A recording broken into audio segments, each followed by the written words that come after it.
ជួបដល់ចៃដនទូចតនមានបង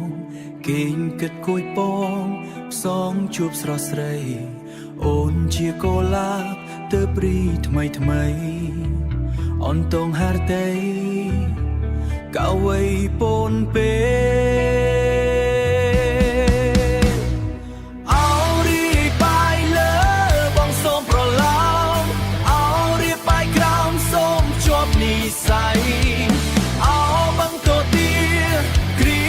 ចរណៃសាសងសំដីស្រីហើយនឹងបងក៏មានដីស្អិតចិត្តមិនចេះណាយចំប៉ារីបាយសំរងល្អឯ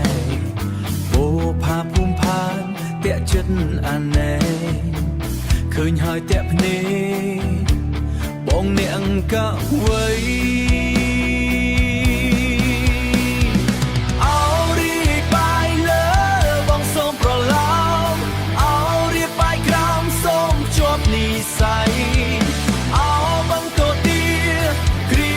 ចរណៃ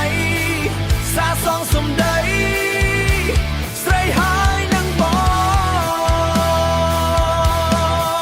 ងសូមទូលវិហារជួយជាស័ក្តិសិទ្ធិវត្តគោក្របីបរមីជួយចង